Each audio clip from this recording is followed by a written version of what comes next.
Hi ಎಲ್ಲರಿಗೂ ನಮಸ್ಕಾರ. ಎಲ್ಲರೂ ಹೇಗಿದ್ದೀರಾ? ಲಂಬಾಣಿ ಅಡುಗೆ ಮನೆಗೆ ನಿಮ್ಮೆಲ್ರಿಗೂ ಸ್ವಾಗತ.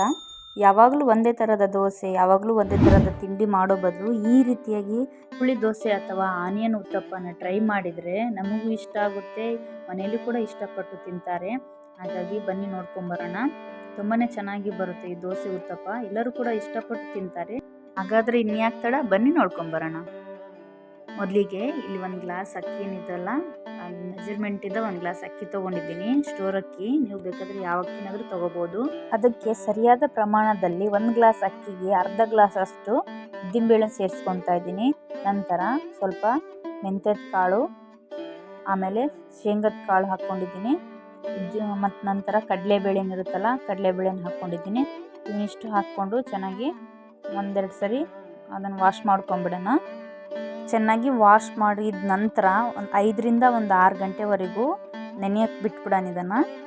ನಂತರ ನೆಂದಾದ್ಮೇಲೆ ಇವಾಗ ಮಿಕ್ಸಿ ಜಾರಿಗೆ ಹಾಕ್ಕೊತಾ ಇದ್ದೀವಿ. ಚೆನ್ನಾಗಿ ನೆನ್ಕೊಂಡಿದ್ದೆ ನೋಡಿ, ನೆನ್ಕೊಂಡಿದ್ಮೇಲೆ ಮಿಕ್ಸಿ ಜಾರಿಗೆ ಹಾಕ್ಕೊತಾ ಇದ್ದೀವಿ. ನಂತರ ಅದಕ್ಕೆ ಒಂದು ಸ್ವಲ್ಪ ಮನೇಲಿ ಅನ್ನ ಇರುತ್ತಲ್ಲ, ಅದನ್ನು ಮಾತ್ರ ಹಾಕಿ ಈಗ ಫೈನಾಗಿ ಪೇಸ್ಟ್ ಮಾಡ್ಕೊತಾ ಇದ್ದೀವಿ. ನೋಡಿ, ಈ ಥರ ಸ್ಮೂತಾಗಿ ಪೇಸ್ಟ್ ರೆಡಿಯಾಗಿದೆ. ಇವಾಗ ಪ್ಯಾಟ್ರನ್ ರೆಡಿಯಾಗಿದೆ ನೋಡಿ. ನಂತರ 7ರಿಂದ 8 ತಾಸುವರೆಗೂ ಹಿಟ್ಟು ಹುದುಗೋದಕ್ಕೆ ಇವಾಗ ಬಿಟ್ಬಿಡೋಣ. ನೋಡಿ, ಈ ಥರ ಬಂದಿದೆ ಹಿಟ್ಟು. ನಂತರ ಬೆಳಗ್ಗೆ ಇದಕ್ಕೆ ರುಚಿಗೆ ತಕ್ಕಷ್ಟು ಉಪ್ಪನ್ನು ಆ್ಯಡ್ ಮಾಡ್ಕೊಂಡಿದ್ದೀವಿ. ಸೋಡಾ ಪುಡಿಯನ್ನು, ಅಡುಗೆ ಸೋಡಾನ ಯಾವುದೇ ರೀತಿಯಾಗಿ ನಾವು ಬಳಸಿಲ್ಲ. ನೋಡಿ, ಮೀಡಿಯಮ್ ಆಗಿ ಈ ಥರ ಹಿಟ್ಟಿರಬೇಕು. ಇದು ನೀರು ಬೇಕಾದರೆ ಸೇರಿಸ್ಕೋಬೋದು, ನಾವಿಲ್ಲಿ ಸೇರಿಸ್ಕೊಂಡಿಲ್ಲ. ಚೆನ್ನಾಗಿ ಮಿಕ್ಸ್ ಮಾಡ್ಕೊಂಬಿಡೋಣ ಇವಾಗ. ನಂತರ ಹಂಚು ಕಾದಿದ್ಮೇಲೆ ಇವಾಗ ದೋಸೆನ ಹಾಕ್ಕೊತಾ ಇದ್ದೀವಿ. ನೋಡಿ, ಈ ಥರ ಜಾಸ್ತಿ ದೋಸೆನ ತೆಳುವಾಗಿ ಹಾಕಕ್ಕೆ ಹೋಗಬೇಡಿ, ಮೀಡಿಯಮ್ ಆಗಿ ದಪ್ಪಗ ಸೆಟ್ ದೋಸೆ ಥರನೇ ಇರಬೇಕು. ನೋಡಿ, ಈ ಥರ ಹಾಕ್ಕೊಂಡಿದ್ದೀವಿ. ಮೇಲಿಂದ ಸಣ್ಣದಾಗಿ ಹೆಚ್ಚಿರುವಂಥ ಈರುಳ್ಳಿನ ಆ್ಯಡ್ ಮಾಡ್ಕೊಂಡಿದ್ದೀವಿ. ಈ ಥರ ಮೇಲ್ಗಡೆಯಿಂದ ಈರುಳ್ಳಿನ ಆ್ಯಡ್ ಮಾಡ್ಕೋಬೇಕು. ಆಮೇಲೆ ಕೊತ್ತಂಬರಿ ಸೊಪ್ಪನ್ನು ಅಲ್ಲೆಲ್ಲಾಗಿ ಸ್ವಲ್ಪನೇ ಹಾಕ್ಕೊತಾ ಇದ್ದೀವಿ. ನಂತರ ಹಾಕಿದ್ಮೇಲೆ ಕಡಲೆ ಪುಡಿ, ಶೇಂಗಾ ಪುಡಿ ಅಂತಾರಲ್ಲ ಮನೆಯಲ್ಲಿ, ಅದನ್ನ ಮೇಲಿಂದ ಈ ಥರ ಉದುರಿಸ್ಕೊತಾ ಇದ್ದೀವಿ. ಚೆನ್ನಾಗಿ ಮೀಡಿಯಮ್ ಫ್ಲೇಮ್ನಲ್ಲೇ ದೋಸೆ ಹಾಕ್ಕೋಬೇಕಾಗುತ್ತೆ, ಇಲ್ಲಾಂದರೆ ಅದು ಅಷ್ಟೆಲ್ಲ ಹಾಕುವಷ್ಟಿಗೆ ದೋಸೆ ಸೀದೋಗ್ಬಿಡುತ್ತೆ. ಕೊನೆಯದಾಗಿ ಎಣ್ಣೆ ಅಥವಾ ತುಪ್ಪನ ಬೇಕಾದ್ರೆ ಹಾಕ್ಕೋಬೋದು.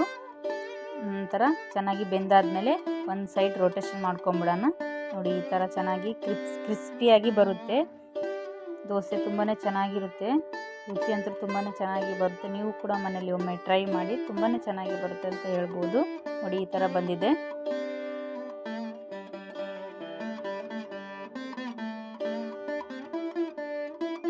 ನೋಡಿ, ಸರ್ವ್ ಮಾಡ್ಕೊತಾ ಇದ್ದೀವಿ. ಅದಕ್ಕೆ ಚಟ್ನಿ ಅಥವಾ ಪಲ್ಯ ಇದ್ದರೆ ಇನ್ನೂ ತುಂಬಾ ಚೆನ್ನಾಗಿ ಕಾಂಬಿನೇಷನ್ ಅಂತ ಹೇಳ್ಕೊಬೋದು. ನೀವು ಕೂಡ ಮನೇಲಿ ಒಮ್ಮೆ ಟ್ರೈ ಮಾಡಿ, ತುಂಬಾ ಚೆನ್ನಾಗಿರುತ್ತೆ. ಎಲ್ಲರೂ ಕೂಡ ಇಷ್ಟಪಡ್ತಾರೆ. ಒಂದೇ ರೀತಿಯಾದ ತಿಂಡಿ ಮನೇಲಿ ತಿಂದು ಬೇಜಾರಾಗಿದ್ದರೆ ಈ ರೀತಿಯಾಗಿ ಮಾಡ್ಕೋಬೋದು. ನಮ್ಮ ಲಂಬಾಣಿ ಅಡುಗೆ ಮನೆ ಚಾನಲ್ನ ರೆಸಿಪಿಗಳು ನಿಮಗೂ ಇಷ್ಟ ಆದರೆ ಪ್ಲೀಸ್ ಲೈಕ್ ಮಾಡಿ, ಶೇರ್ ಮಾಡಿ, ಸಬ್ಸ್ಕ್ರೈಬ್ ಮಾಡ್ಕೊಳ್ಳೋದು ಮಾತ್ರ ಮರಿಬೇಡಿ. Thank you.